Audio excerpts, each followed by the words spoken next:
नमस्कार, मैं अविनाश रंजन गुप्ता आप सभी का अपने चैनल पर हार्दिक अभिनंदन करता हूं। आज के इस वीडियो में हम अध्ययन करने वाले हैं यमक अलंकार के बारे में।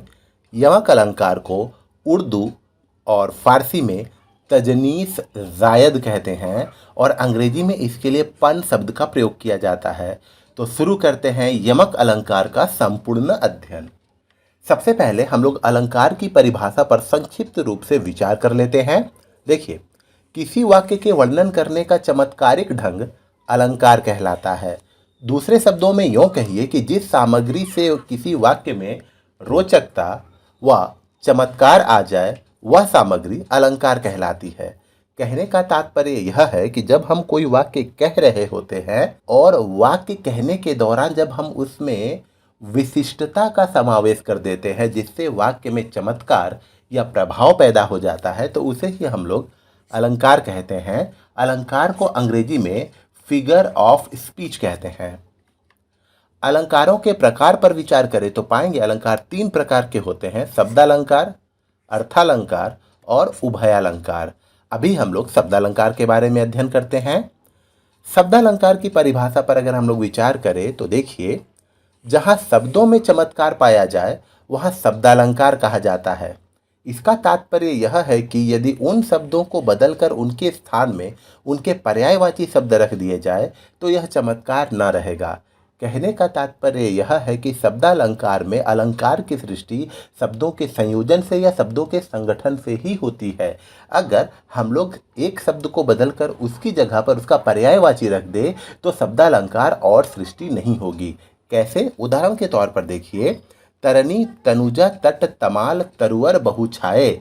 यहाँ पर ताव वर्ण की आवृत्ति के कारण एक प्रकार का रिदम क्रिएट हो रहा है, लेकिन अगर हम लोग इस तट की जगह किनारा शब्द का प्रयोग करें और पुनः इसका वाचन करें, तरनी तनुजा किनारा तमाल तरुअर बहु छाए, तो पहले की तरह रिदम क्रिएट नहीं हो रहा है, अर्थात यहाँ पर अलंकार की सृष्टि नहीं हो पाएगी। शब्दालंकारों की संख्या कितनी है? तो देखिए, शब्दालंकारों की संख्या कुल 10 है और अभी हम लोग अध्ययन करने वाले हैं यमक अलंकार के बारे में। तो देख लेते हैं यमक अलंकार। यमक अलंकार से जुड़ा हुआ एक छंद है, देखिए, चाहे शब्द फिरी फिरी पर अर्थ औरई और सो यमकालंकार है भेद अनेकन दौर। अर्थात वैसा ही शब्द पुनः पुनः सुन पड़े परंतु अर्थ हर समय जुदा जुदा हो, उसे ही हम लोग यमक अलंकार कहते हैं। उदाहरण देखें, ये रहा, तो पर वारो उर्बसी सुनो राधिके सुजान, तू मोहन के उर्बसी होए उर्बसी समान। देखिए, ये दोहा बिहारी का है और इसमें उर्वशी दो बार आया है। यहाँ एक उर्वशी है और यहाँ एक उर्वशी है। पहले उर्वशी का मतलब तो इंद्र की अप्सरा उर्वशी और दूसरे उर्वशी का मतलब हो गया वैजंती माला। एक बार होता क्या है कि राधिका कृष्ण से रूठ कर बैठ जाती है, तब राधा की दोस्त या राधा की सखी ललिता उसे समझाती है कि तो पर वारो उर्वशी, कृष्ण तुमसे इतना स्नेह करते हैं कि तुम पर तो इंद्र की अप्सरा उर्वशी तक को न्यौछावर कर देते हैं। सुनो राधिके सुजान, राधा इस बात को तुम ध्यान से सुनो, तू मोहन के उर्वशी, तुम तो मोहन के हृदय में बसी हो। ठीक उसी प्रकार जिस प्रकार मोहन के हृदय में सदा सदा के लिए वैजंती माला विराजित रहती है, सुशोभित होती है, वैसे ही तुम उनके हृदय में बसी हुई हो। तो यहाँ पर ये उर्वशी का अर्थ अलग है और ये उर्वशी का अर्थ अलग है, अतः यमक अलंकार है। एक दूसरा एग्जाम्पल देखिए, मातु चरण सिर नाई चले तुरत सकित हिये, बागुर विषम तुराई मनहु भाग मृग भाग बस। तो ये जो है ये एक सोरठा है, ये दोहा नहीं है, ये सोरठा है और सोरठा के यहाँ पर राइमिंग नहीं होती है, तुकांत नहीं होता, बल्कि यहाँ तुकांत होता है। और देखिए, इसमें ये भाग और ये भाग का अर्थ अलग है।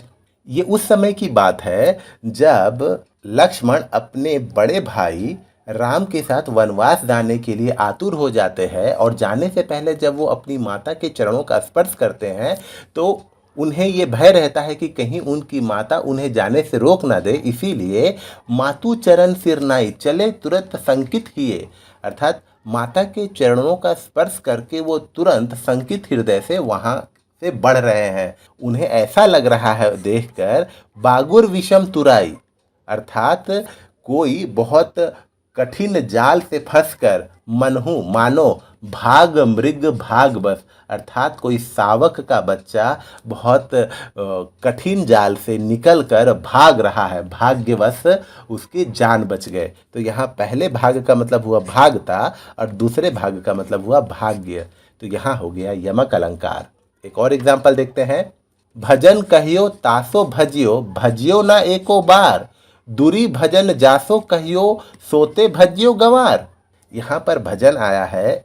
अब यहाँ देखिए भजन का क्या अर्थ है।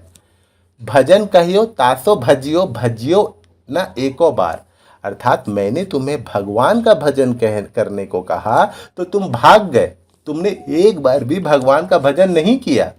दूरी भजन जासो कहियो, और मैंने तुम्हें जिससे दूर भागने के लिए कहा था सोते भजियो गंवार, और तुम उसी का भजन कर रहे हो, उसी को मान रहे हो। तो यहाँ पर पहले भजन का मतलब हुआ भगवान का भजन करना और दूसरे भजन का मतलब हुआ विषय या माया, अर्थात इससे, इस भजन से, इस विषय से, इस माया से तुम्हें दूर रहना था, लेकिन तुम अब इसी को भज रहे हो। तो यहाँ पर भी यमक अलंकार है और ये भी रचना बिहारी की है।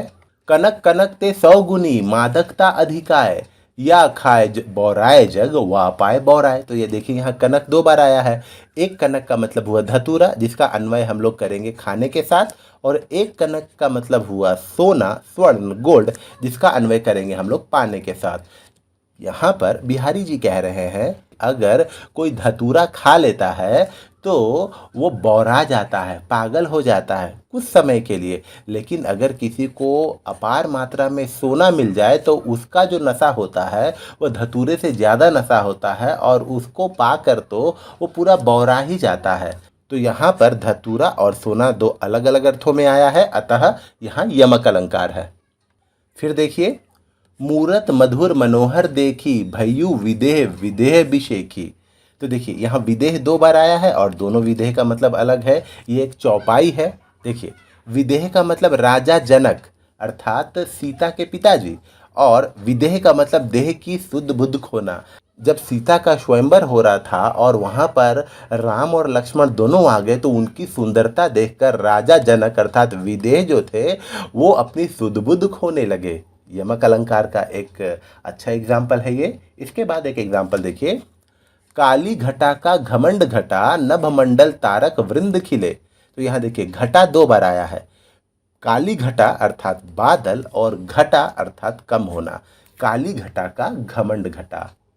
और एक एग्जाम्पल देखते हैं, अपूर्व थी श्यामल पत्र राशि में, कदम्ब के पुष्प कदम्ब की छटा। तो देखिए कदम्ब जो है एक प्रकार का फूल होता है और कदम्ब कहने का मतलब है समूह, ग्रुप। तो कदम्ब फूलों का जो समूह था उससे वहाँ का पर्यावरण, वहाँ की सुंदरता बहुत ही उच्च कोटि की हो गई थी। अब ये वाला देखिए, ऊंचे घोर मंदिर के अंदर रहनवारी है, ऊंचे घोर मंदिर के अंदर रहाती है, कंद मूल भोग करे, कंद मूल भोग करे, 3 बैर खाती ते वे 3 बैर खाती हैं, भूखण शिथिल अंग, भूखण शिथिल अंग, बीजन डोलाती ते वे बीजन डोलाती हैं, भूषण भनन शिवराज वीर तेरे त्रास, नगन जड़ाती ते वे नगन जड़ाती हैं।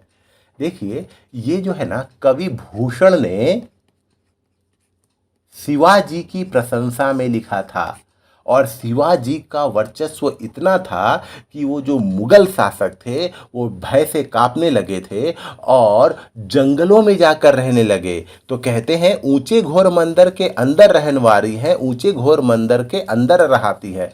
कहने का मतलब है पहले वो लोग ऊंचे ऊंचे और बड़े बड़े महलों के अंदर रहने वाली थी, लेकिन शिवाजी के पराक्रम से तो उनकी स्त्रियां क्या करने लगी, अब जंगलों में जो काले काले घने घने गुफाएं हैं, घोर मंदिर के अंदर रहती है, अब उस घने घने और काले काले गुफाओं के अंदर रहती हैं। तो यहाँ घोर मंदिर का मतलब हुआ बड़े बड़े महल और यहाँ घोर मंदिर का मतलब हुआ गुफाएं। कंदमूल भोग करे, कंदमूल भोग करे। पहले वो लोग तरह तरह के अच्छे पकवान खाते थे, कंदमूल, और अब वो केवल जंगल के फल फूल पर ही डिपेंडेंट है। तीन बेर खाती तेवे तीन बेर खाती हैं। एक समय था जब वो 3 बार खाया करती थी और अब केवल 3 बेर खाती, अर्थात 3 फल खाकर ही वो अपना समय बिता रही हैं। भूखन शिथिल अंग, भूखन शिथिल अंग। पहले ये देखिए, भूखन कहने का मतलब हुआ आभूषणों से उनका अंग शिथिल होता था। इतने वो आभूषण पहन लिए रहते थे कि वो अंग नहीं हिला पाती थी और अब भूख से वो अंग नहीं हिला पा रही हैं। बीजन डोलाती ते वे बीजन डोलाती है। पहले वो अपनी दासियों से बीजन डुलवाती थी, अर्थात चामर पंखा चलवाती थी, और अब विजन डोलाती है, अर्थात जंगलों में वो इधर उधर भटक रही हैं। भूषण भनन शिव राजवीर तेरे त्रास, नगन जड़ाती ते वे नगन जड़ाती हैं। और शिवाजी के भय से, शिवाजी के त्रास से अब क्या हो रहा है कि वो लोग पहले अपने अंगूठियों में नगीने जड़वाती थी, लेकिन अब वे ठंड में बहुत ही कम कपड़ों में थरथरा रही हैं, काँप रही हैं। तो ये जो है, ये एक प्रकार का कवित्त है और इसके लिखने वाले हैं भूषण, और ये प्रशंसा में किसके लिखा गया था? शिवाजी के। तो इस तरीके से हम लोगों ने यमक अलंकार के बारे में पढ़ा। अब हम लोग यमक अलंकार से जुड़े विशेष द्रष्टव्यों पर आ जाते हैं। देखिए, यमक अलंकार और लाटानुप्रास अलंकार में समानता होते हुए भी एक बहुत बड़ा अंतर है।